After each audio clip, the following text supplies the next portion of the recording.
Shall we study Bible together? Now, as we study the Jesus ministry, now we come to almost the end of his ministry. The point is he came. It's a few days before his crucifixion, and probably time is a Tuesday. He went to the temple, and he went to the place called Women's Court, where he sit in the front of offering box, and that's what we studied last week. Now this week, today, is that he actually left from the temple and he went to Mount Olive. On the way, he going back to the Bethany. Let me show you the picture here. You see here is where the temple was, and here's the Mount of Olive, and this location here is Bethany. Between the temple and the Bethany is only like a 2.5 kilometer, and that's like almost like a 1.5 miles. It's very, very close. They're very, very nearby. And between Mount Olives and Temple is only, like I heard, like only 800 meters or something like that. It's very, very close. So definitely when you go up in Mount Olive, you can see the temple right in front of them. There's another map here. There's a big valley right in front of the temple. But then here's the Mount of Olives, and Mount of Olives is right in front of the temple. Now, the story today that we're going to study from the Matthew chapter 24, start from verse 1 to the 14. So if you have a Bible, please open your Bible to Matthew chapter 24. Apparently that Jesus left the temple and went to the Mount Olives together with his disciple. And then we think that Jesus went to the Mount Olives, that's where he normally pray. He gave his prayer at the Mount Olives, we believe. But anyway, let me read the Matthew chapter 24, start from verse 1. Now, as Jesus was going out of the temple court and walking away, his disciple came to show him the temple building. And he said to them, "Do you see all these things? I tell you the truth. Not one stone will be left on another. All will be torn down." Now, apparently, as they left the temple, the disciple look back and look at the humongous temple, and they seems very surprised. They're going, "Oh, look at this temple," and they're quite impressed about temple. And as they're looking at the temple, how great, how big, how humongous, how gorgeous, how magnificent the temple is, the Jesus actually pointed to them and said that, hey, this temple will be totally destroyed, and not even one rock remain on top of the other. That is actually big surprise to them. I think they're quite shocked. Like if I tell you, hey, the entire city of New York will be disappear. Now, if I say that, people think I'm crazy because that's impossible for a human's viewpoint. We humans have tendency that when we look at the big building, that we think is kind of like some kind of greatness of the human civilization, I would say. When I was a kid, I came to Chicago for first time, and that time the Chicago already had the CS Tower, which is one of the tallest buildings back then, and I thought that all of the buildings in Chicago was so tall and so big, and it was so gigantic to me, and I thought, wow, this is great. It's same time if you look at the big city, you feel like what the achievement our human can do. It's a great achievement having such big, tall buildings. But however, from the Jesus viewpoint, he indicate that this humongous temple building, which is their disciples so amazed that will be totally destroyed. Now, funny things is that that temple that they're talking about was started to build like a 20 BC before Christ. It started to like a rebuild. They already had a original building, but in the time of King Herod, he wanted to kind of like make that building more gorgeous, and construction started 20 years 20 BC, and they ended 64 AD. Now it took them 84 years to build this temple. And the time Jesus was there, around 30 AD, the temple is not completed yet. It took them 84 years. So the time Jesus was crucified on Jerusalem, the temple was about under the construction for about 50 years. And because of, in order to make that temple, they need lots of money. So that's why they let the merchant come into their temple court, and the temple charged the merchant about the fee for having a business inside the temple court and stuff. They needed lots of money, so they did lots unnecessary things, and then tried to make a temple finish, their construction finished. So it took them 84 years, but however, the year 64 AD is completed, but year 70, only 6 years after the completion of the temple, that temple was totally destroyed by Roman Empire. Now, year 70 AD, there was a war between Judea and the Roman war. And in the beginning, the Roman Empire, the vast, humongous army with them, that they thought it's very easy to seize their revolt. But the result was took the Roman Empire with a great deal to let them conquer the Jerusalem. So what they thought was that the Jewish people going to worship their God or their temple. So Romans, that they thought they have to destroy the temple completely, otherwise the Jew will come back and they're gonna maybe rebuild the temple, or they're gonna start to worship if any part of the temple left. So what they did was they changed, or they roped around every rock of the temple, and right next to the temple is a big valley. So they throw all the rocks into the valley. And usually, if you destroy the building, you're still able to tell where the building was stood, because you can see the foundation of it. But Roman even removed the foundation. They destroyed the temple completely. So now we cannot tell where the temple was. That's how bad that was. I mean, they totally destroyed the temple. So that what Jesus said, that this temple will be destroyed completely, it's really literally happens. It's actually indeed happens only 6 years after the temple was completed. So that is the situations that the disciples were so amazed about temple, but Jesus said all this will be completely gone, and that maybe shocked the disciple. Now what happened after this? Verse 3. As he was sitting on the Mount Olives, his disciple came to him privately and said, "Tell us, when will these things happen? And what will be the sign of your coming and of the end of the age?" Now, apparently the disciple was so surprised about what Jesus said, so that when they were sitting on the Mount Olive, the right front of the temple, they can see the temple from the Mount Olives. The disciple came and asked Jesus when these things happens. And most amazing is that they also asked what is the signs of the end of the world or end of age. Now, how disciples know there will be end of age? Well, that's obviously from the Old Testament. If you look at the prophet book of the Zechariah or other books within the Old Testament, you'll see the Old Testament clearly indicate there will be the end of the world. That when the Messiah comes, that the world will end, and He's going to establish His kingdom. For Jewish people's mind was that their understanding of the end of the world prophesied in the Old Testament was that it's the end of their world, which means the end of their Roman occupation's world.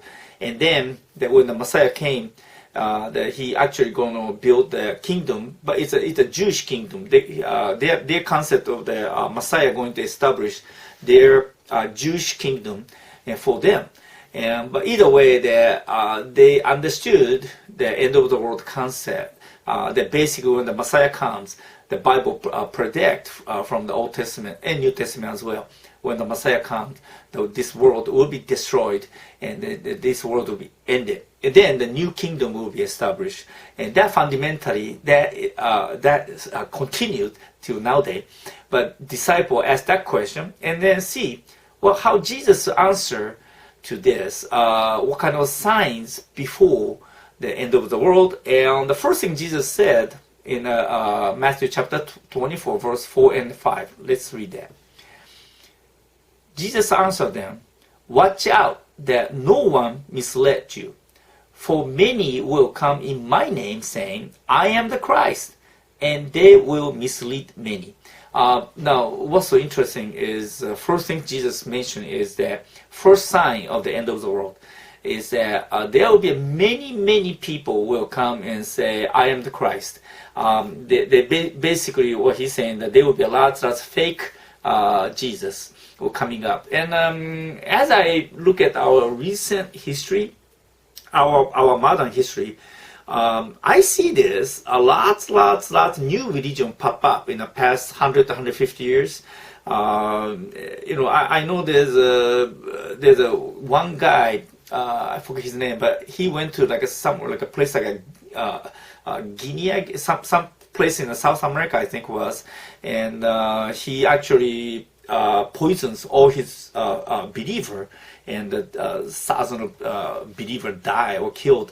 Also, I know some other case like I think it's called town Waco, Texas. The time I think I was in Texas that time. There, Waco, Texas. There is one leader, kept all their believers in one big building, and then I think the federal police they started to have like a little shooting between the federal police, and actually he killed including children inside of the complex.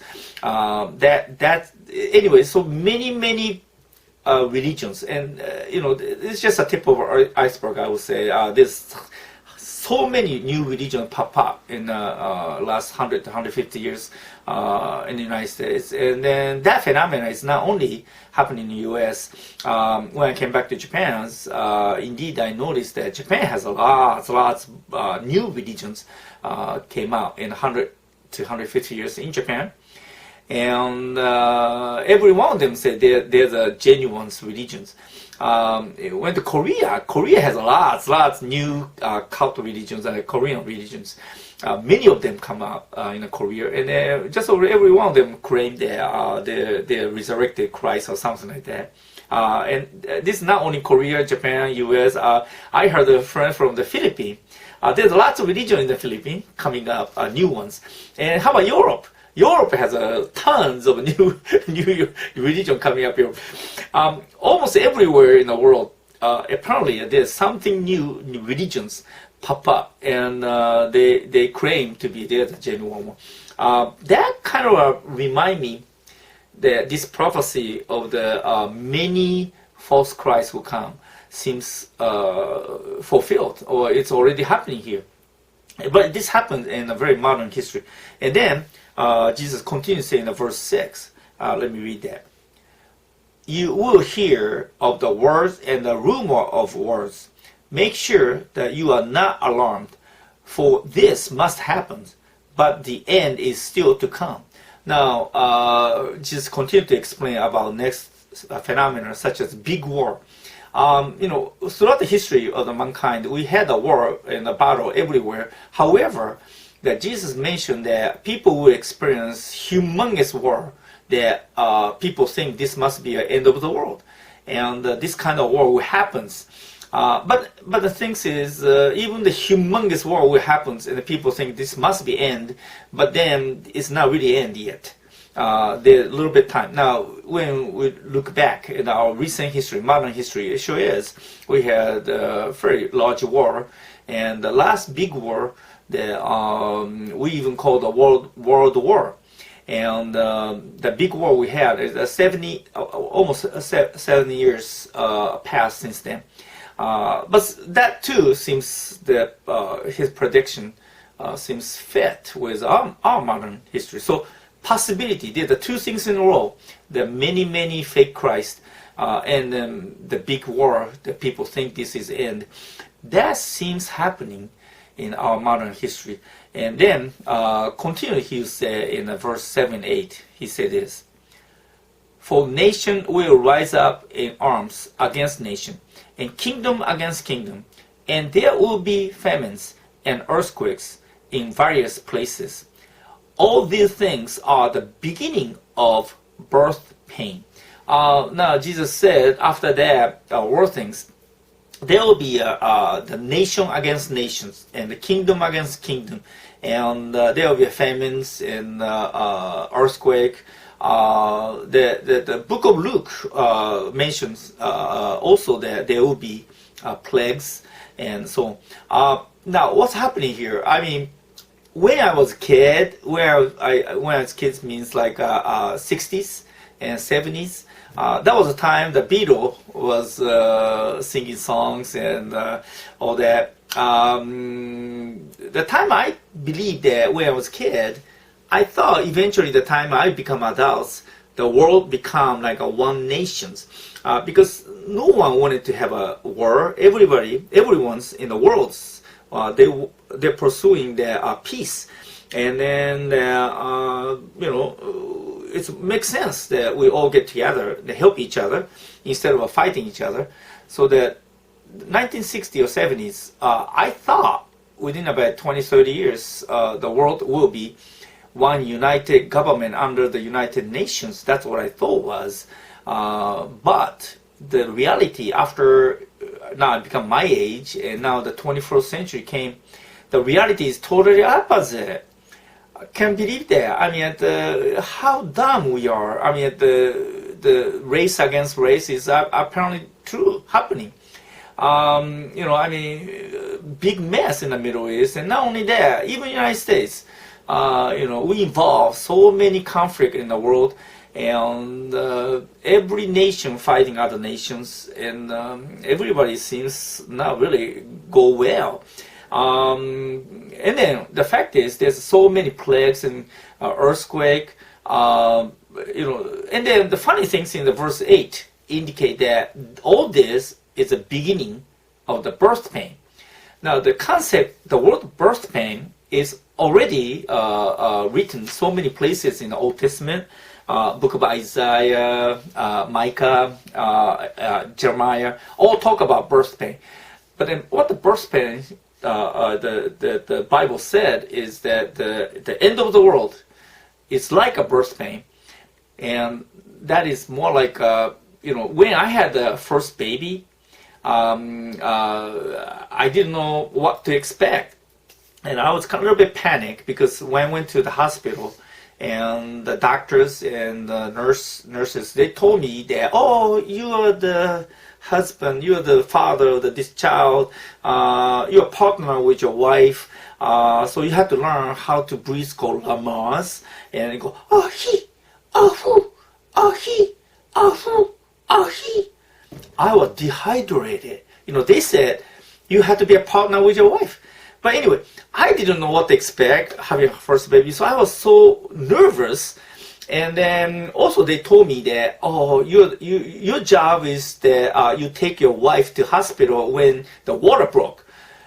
Now I asked, of course, when the water going to break. They say, oh, what happens? That's it. I mean, you never know when that happens.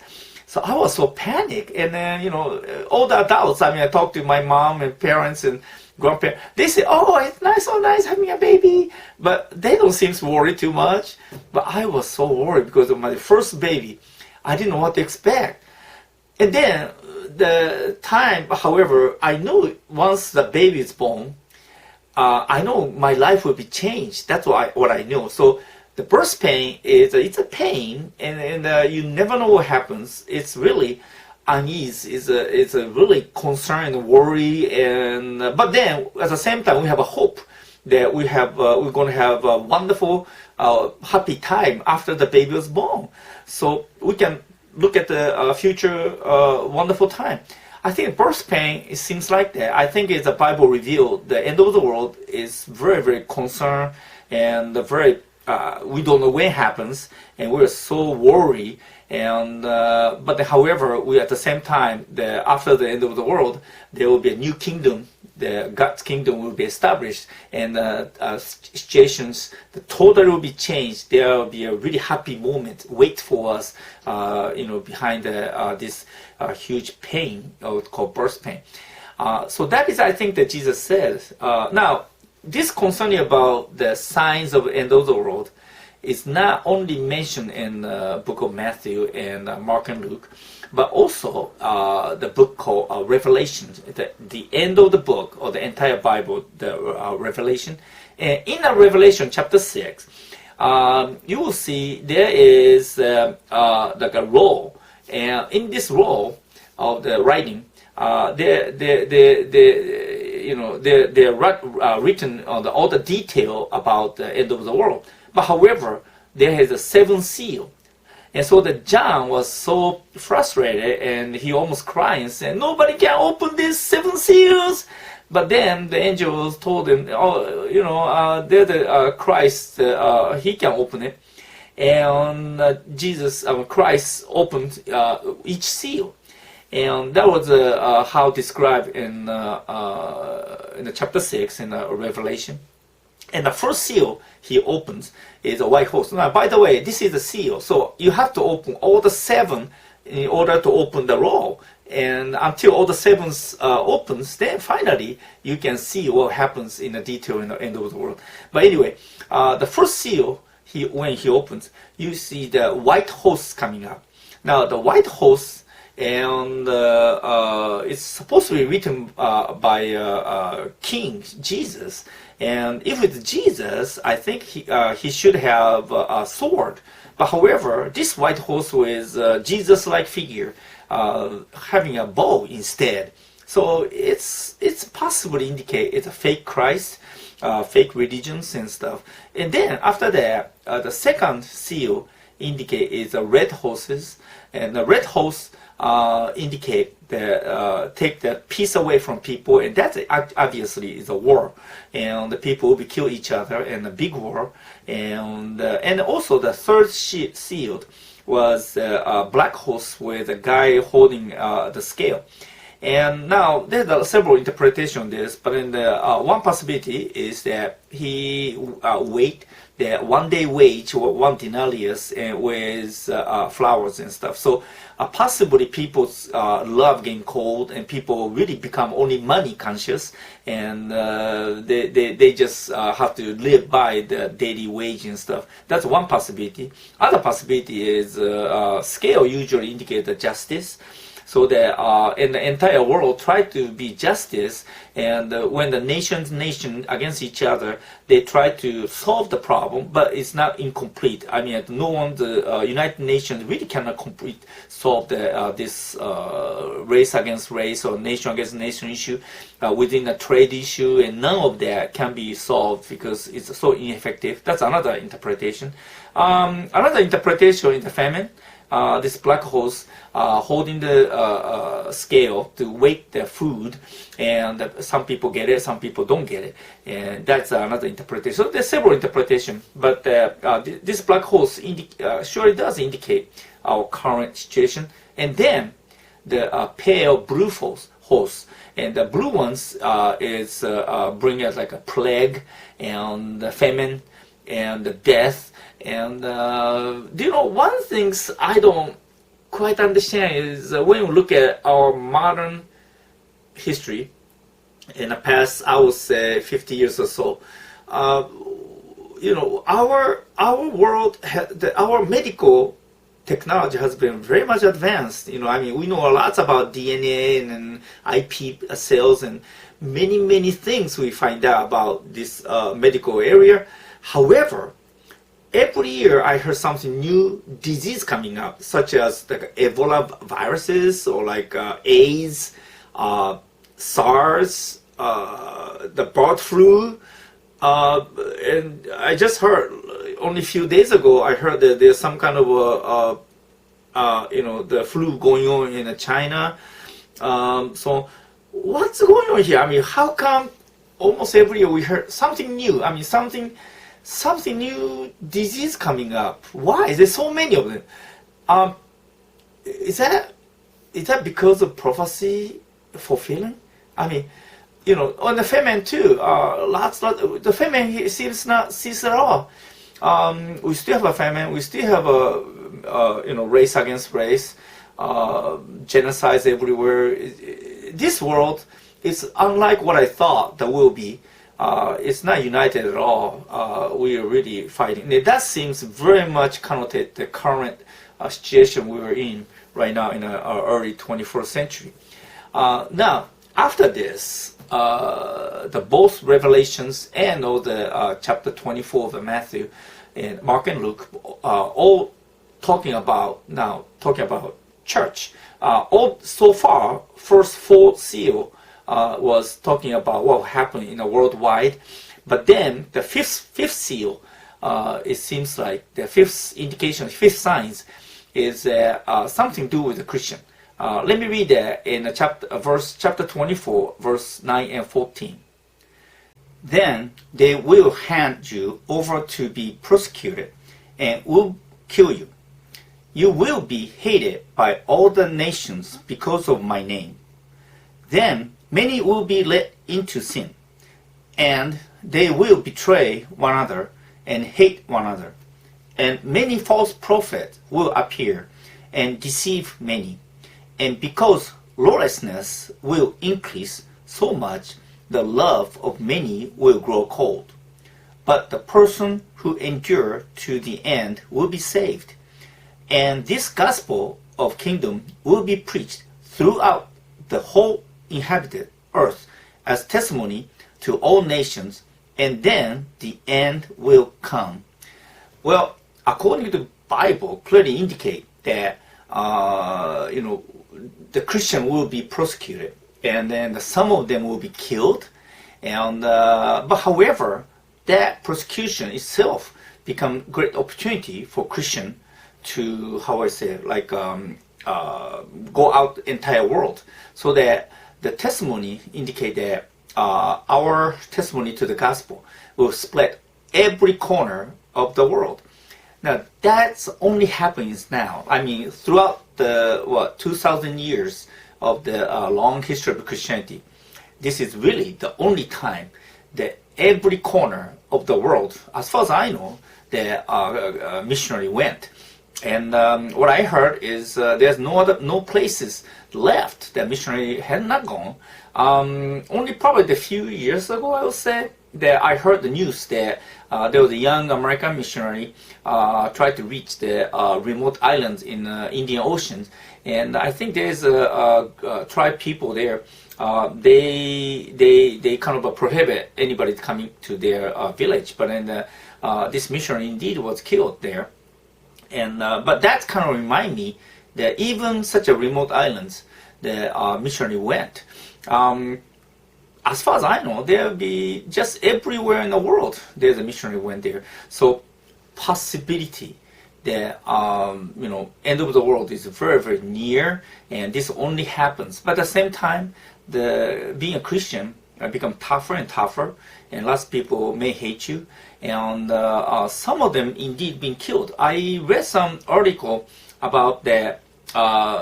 There's more Christian being killed in the past 50 years or so, compared to all the 1900 plus years of a Christian history, and the total amount of Christian being killed is less. And actually, the people who killed in the past 50 years, the Christian being killed past 50 years, is much greater than the last 1900 years.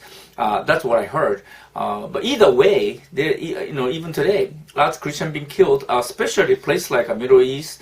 I heard that the IS or some like Muslim-based the fanatic religions that they apparently killed many Christians. And that's kind of sad, but that's what I heard. The similar things was written in the Revelation chapter 6, verse 9 and 11 as well. Let me read that part too. Now, when the Lamb opened the fifth seal, I saw under the altar the soul of those who had been violently killed because of the word of God and because of the testimony they had given. They cried out with a loud voice, "How long, servant master, holy and true, before you judge those who lived on the earth and avenge our blood?" Each of them was given a long white robe, and they were told to rest for a little longer until the full number was reached of both their fellow servants and their brothers who were going to be killed just as they had been.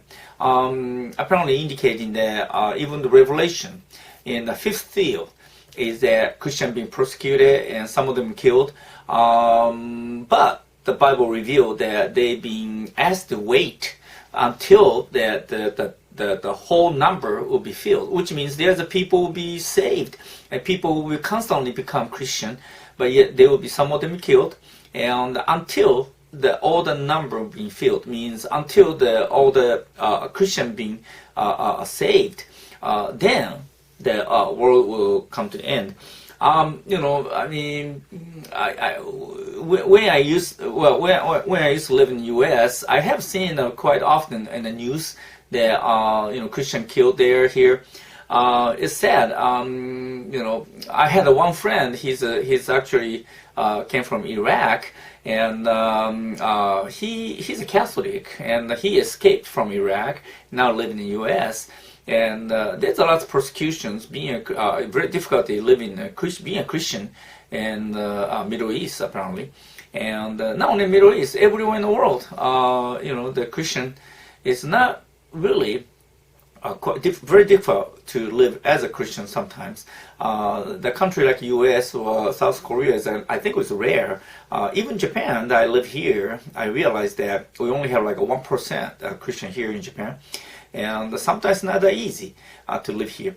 Now, the question I have is that why Jesus told these things to people? Why Jesus explained the end of the world to the people? Especially, he's talking about this 2,000 years ago. And they only have 12 of them believe in Jesus, and out of that, he already indicated that his gospel will be preached in the entire world. He predicted, and it sure is. It happens.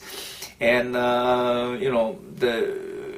now, just think about it. Why Jesus told the end of the world, what happens in the end of the world?